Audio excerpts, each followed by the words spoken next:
On vous a menti sur les portes fermées, on vous a appris à les craindre. Je suis ici pour vous dire qu'une porte fermée a sauvé ma vie et la vie de ma famille. Après ce récit, si Allah le veut, votre regard sur l'épreuve, sur ce que vous appelez l'échec ou l'injustice, ne sera plus jamais le même. Mon nom est Youssef, et avant la nuit qui a tout changé, ma vie était une mélodie simple et douce. Une mélodie faite de petits riens qui, ensemble, composèrent le bonheur. Je me souviens encore de la prière du Fajr dans notre appartement, le froid du carrelage sous mes pieds nus, le silence de la ville encore endormie, et la voix de ma femme, Amina, qui récitait à voix basse dans la pièce d'à côté. De notre fenêtre au 4e étage, je pouvais voir les premières lueurs de l'aube caresser les toits de la ville. C'était notre sanctuaire, notre petit coin de ciel sur terre. Dans ma prosternation, je demandais à Allah de le préserver, de protéger ma famille entre ces 4 murs. Je ne savais pas que ma dua serait exaucée d'une manière que mon esprit humain ne pouvait même pas concevoir. Je revois nos dîners. L'odeur du tagine que ma femme avait laissé mijoter toute l'après-midi, les rires de nos 2 enfants, Adin et Mariam, qui se chamaillaient pour avoir la dernière date. Ces repas étaient le cœur battant de notre foyer. C'étaient des moments simples, des moments où le monde extérieur et ses jugements semblaient ne pas exister. Nous étions juste nous, une famille unie par l'amour et par la foi. Mais ce soir-là, un poids invisible pesait sur ma poitrine. Une lettre posée sur le buffet dont l'enveloppe semblait plus lourde que le papier. Mes enfants riaient, mais leur rire me parvenait comme un écho lointain. Je leur souriais, mais à l'intérieur, je menais une guerre silencieuse entre l'espoir et la terrible certitude que notre paix était menacée. Cette menace avait un visage, celui de notre propriétaire, un homme dont le regard s'était durci au fil des mois. Au début, ce n'étaient que des remarques, des pics lancés en me croisant dans l'escalier, sur le hijab de ma femme, jugé trop visible, sur mes allées et venues à la mosquée du quartier, qui, selon lui, dérangeait la tranquillité de l'immeuble. Ce n'étaient pas des menaces directes, c'était pire. C'était ce poison lent de l'islamophobie ordinaire, ces petites humiliations qui vous rappellent constamment que votre foi, votre identité, dérangent. Je répondais par le silence et la patience, en me rappelant que le meilleur des comportements est la plus belle des darwas. Mais je sentais le filet se resserrer. Puis, la lettre est arrivée, froide, impersonnelle, juridique. Elle invoquait des prétextes fallacieux, des clauses sorties de nulle part. Mais entre les lignes, le message était clair, brutal, sans appel. Vous n'êtes plus les bienvenus ici. Votre foi n'est pas la bienvenue ici. Cette lettre n'était pas un simple préavis. C'était le marteau du juge, la fin d'un chapitre, le début de notre chute. Du moins, c'est ce que je croyais. Je ne savais pas encore que ce qui ressemblait à une condamnation était en réalité notre seule voie de secours. Le papier de cette lettre était fin, mais il pesait une tonne dans ma main. Une tonne de peur, une tonne d'injustice. Je regardais ma femme Khadija qui débarrassait la table, son visage illuminé par la paix de celle qui place sa confiance en son Seigneur. Comment lui annoncer que le toit au-dessus de nos têtes, ce cocon que nous avions, bâti avec tant d'amour et de prière, nous était arraché? Cette histoire, mes frères et sœurs, n'est pas seulement mon histoire. C'est l'histoire de chaque croyant qui, un jour, s'est senti acculé, incompris, jugé pour sa foi. C'est une histoire qui nous rappelle une vérité fondamentale en ces temps troubles. La patience, le saber, ne se mesurent pas dans la mosquée, mais au cœur du foyer, lorsque les murs de notre vie se mettent à trembler. Elle nous parle de l'honneur, celui de ne pas courber, l'échine face à l'injustice, mais de lever la tête vers le ciel. Et par-dessus tout, elle est une leçon vivante sur le tawakkul, cette confiance absolue en Allah, même lorsque la logique humaine nous crie que tout est perdu.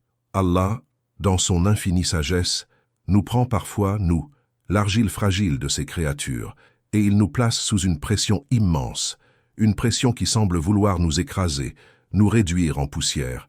Mais son but n'est pas de nous briser.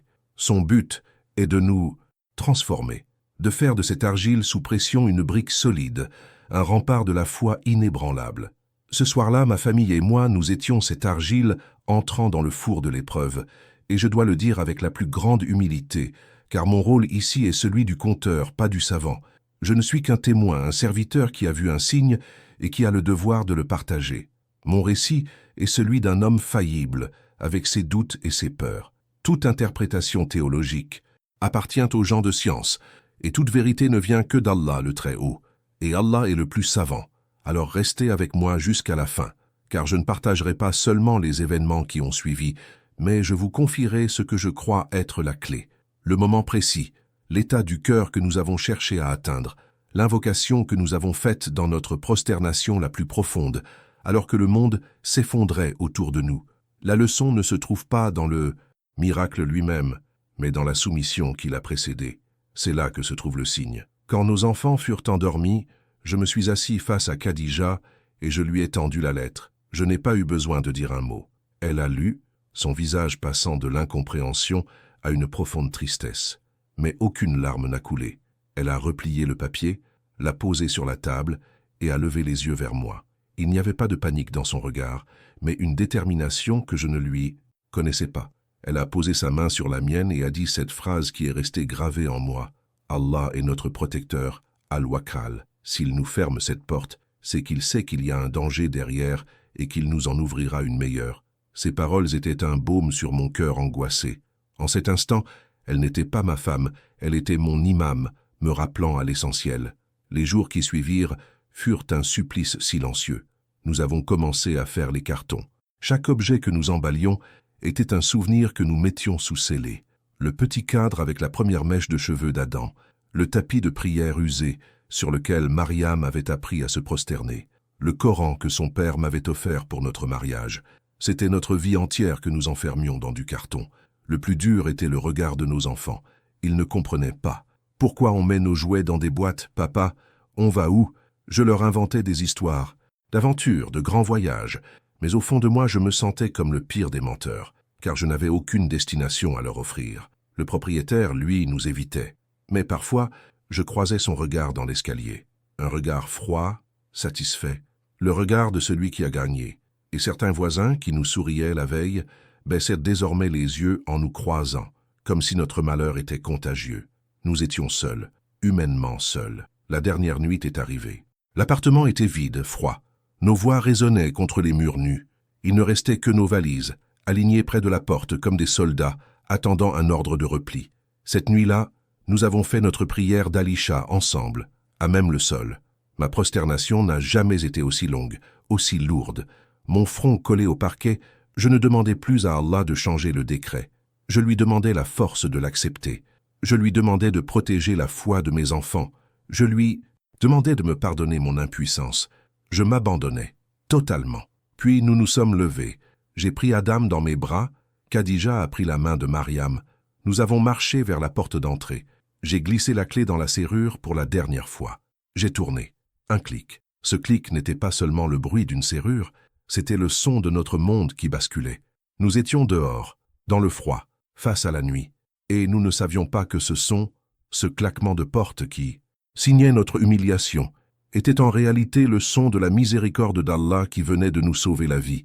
Mon nom est Youssef, et ce soir-là, sous le ciel indifférent de la ville, je n'étais plus qu'un père, un mari, un homme qui avait tout perdu. La porte s'était refermée. Nous étions sur le palier puis dans la rue. Le froid de la nuit nous a saisis, un froid bien plus mordant que celui de la météo. C'était le froid de l'abandon.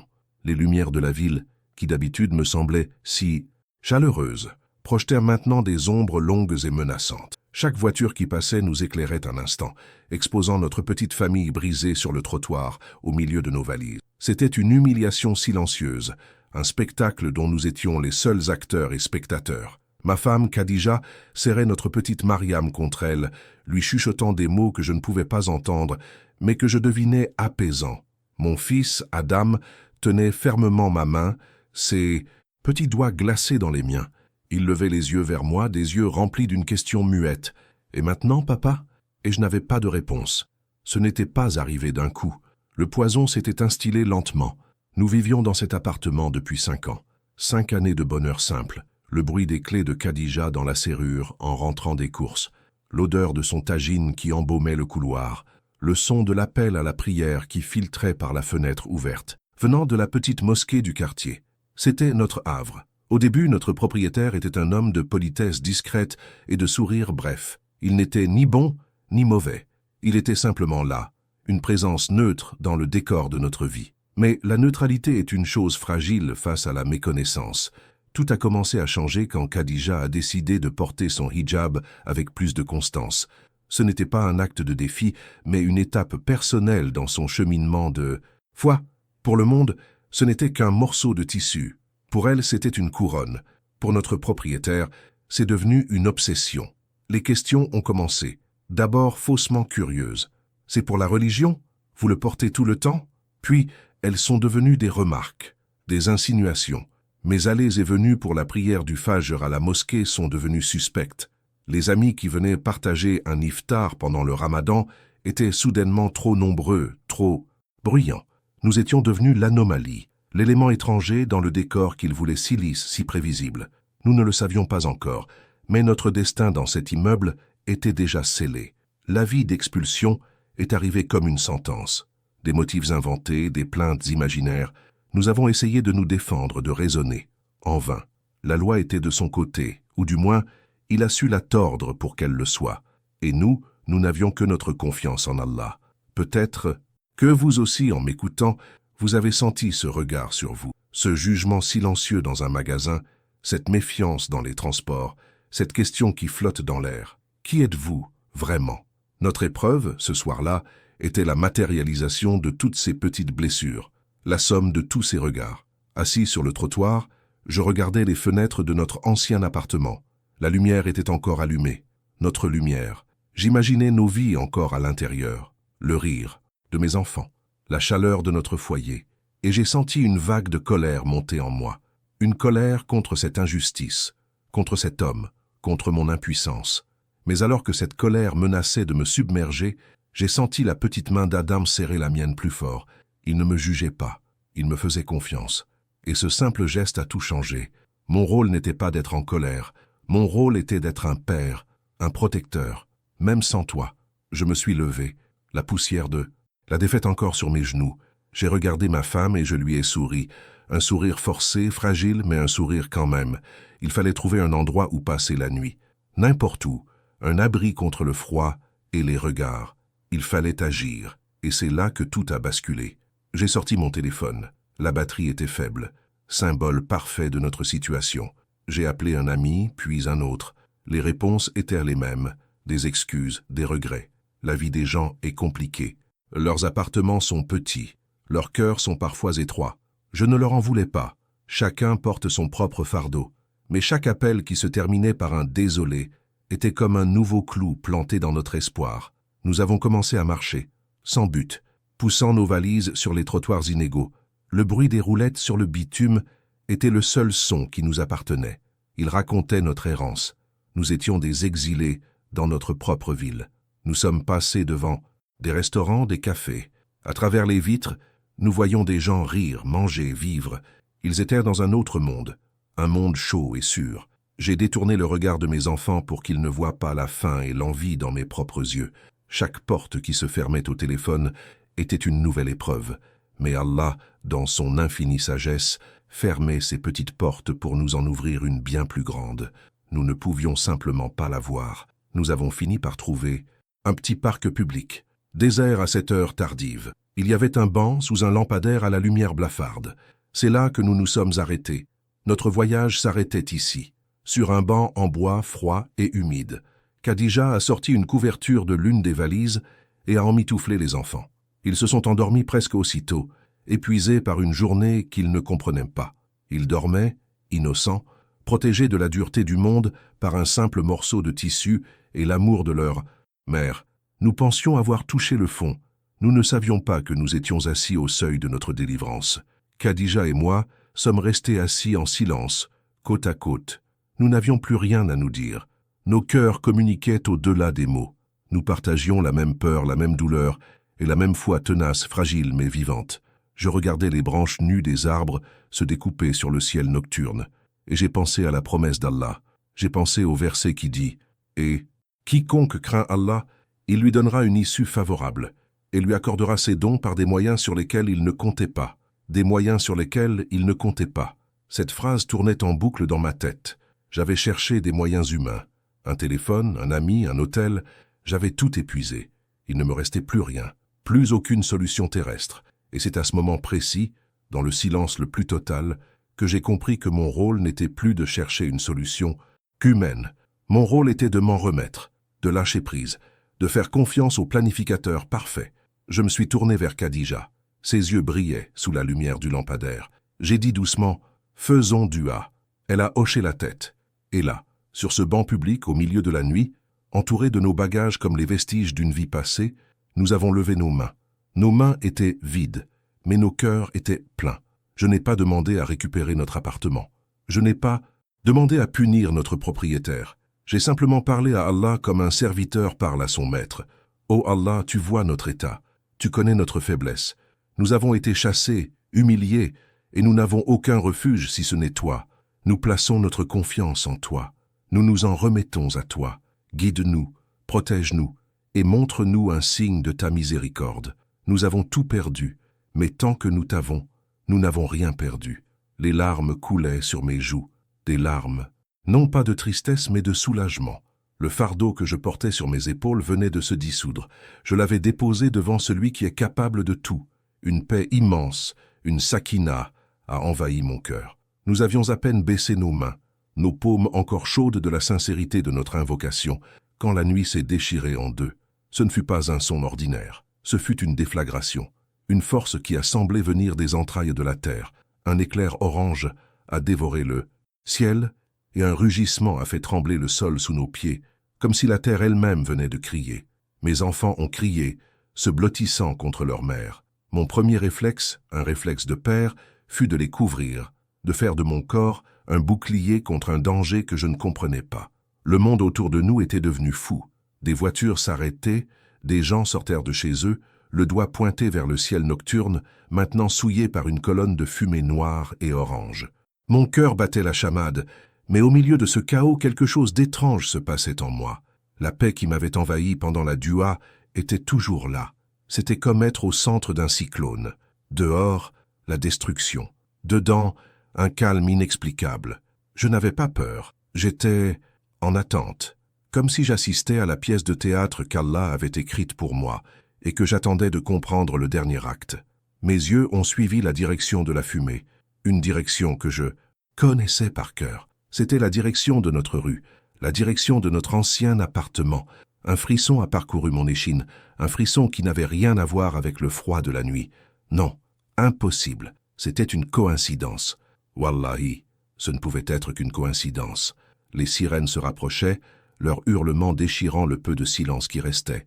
Une, puis deux, puis un essaim de lumières bleues et rouges convergeant vers un seul point, le point exact où nous aurions dû être en train de dormir. Mon téléphone a vibré dans ma poche. Je l'ai sorti d'une main tremblante. C'était une notification d'un site d'information locale. Les mots sont apparus sur l'écran, éclairant mon visage dans l'obscurité. Et ces mots ont changé ma vie pour toujours. Forte explosion due à une fuite de gaz dans la rue X. Immeuble entièrement soufflé. Plusieurs victimes à craindre. La rue X, c'était notre rue. L'immeuble, c'était notre immeuble. J'ai relu la phrase. Une fois, deux fois, 10 fois. Les lettres dansaient devant mes yeux. Je n'arrivais pas à connecter la réalité de ces mots avec la réalité de ma situation. J'ai levé les yeux de mon téléphone et j'ai regardé ma femme, Khadija. Elle me fixait, ayant deviné à mon visage que quelque chose de terrible venait de se passer. J'ai regardé mes enfants, sains et saufs, blottis contre elle. Et c'est là que le voile s'est déchiré. La prise de conscience m'a frappé, avec une force 1000 fois supérieure à celle de l'explosion. Ce n'était pas une expulsion, c'était une extraction. Ce n'était pas une humiliation, c'était une miséricorde. La porte que cet homme nous avait fermée au visage n'était pas une porte de rejet. C'était la porte d'une cage dont Allah venait de nous faire sortir quelques instants avant qu'elle ne soit écrasée. Maintenant, écoute bien ce qui s'est passé et comprends la perfection du plan d'Allah. Les enquêteurs ont révélé plus tard que la fuite de gaz était lente et indétectable. Elle s'était accumulée pendant des jours dans les murs de notre appartement, celui que nous venions de quitter. L'explosion avait été déclenchée par l'allumage automatique du chauffage central, programmé pour se mettre en marche précisément à cette heure-là pour combattre le froid de la nuit. Si nous étions restés, nous aurions été au cœur même de la déflagration.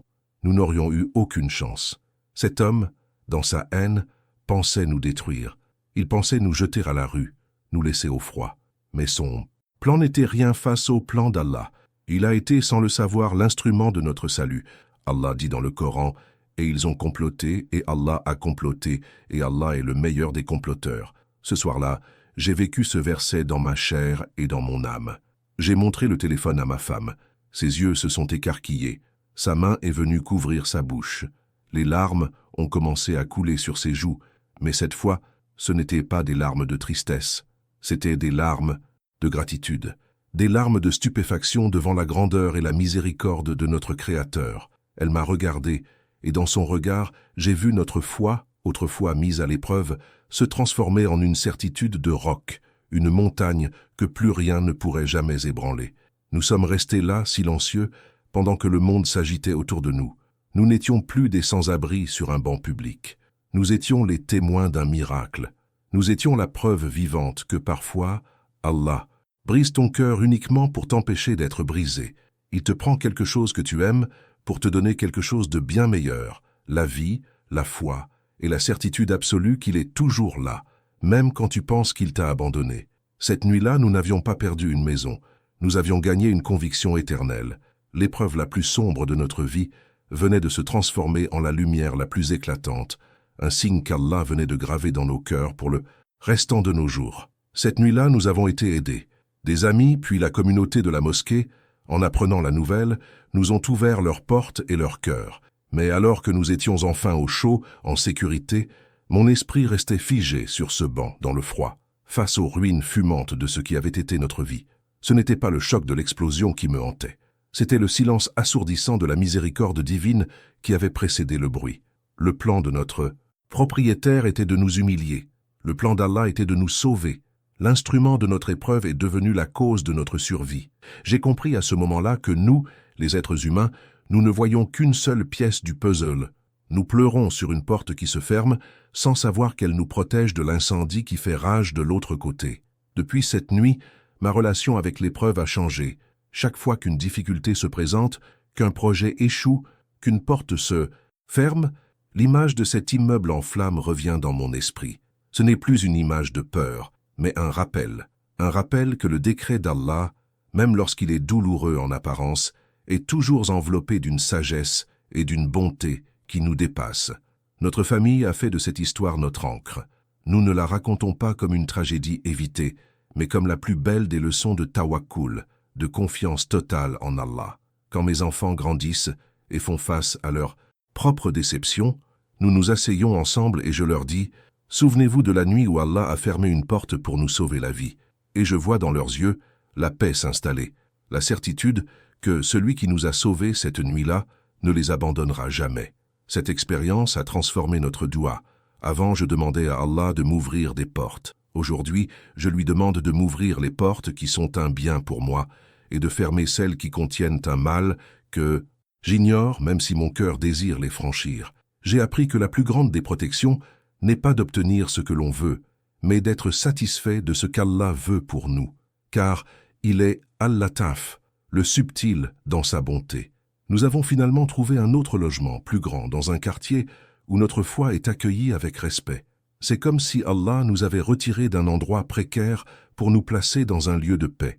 Tout ce que nous pensions avoir perdu cette nuit-là nous a été rendu au centuple, mais la plus grande richesse que nous ayons gagnée ne se trouve dans aucun bien matériel. C'est cette certitude inébranlable que nous sommes sous sa garde constante.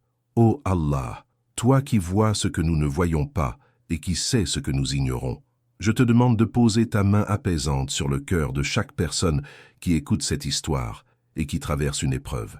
Pour chaque porte qui s'est fermée devant eux, montre-leur la sagesse cachée derrière ton décret. Transforme leur peur en confiance, leur tristesse en gratitude et leur désespoir en une certitude lumineuse que ton plan est toujours le meilleur. Amin. Notre espace de commentaires est un jardin où nous plantons les graines de l'espoir. Partagez un moment, même petit, où vous avez ressenti la proximité et la protection d'Allah dans votre vie.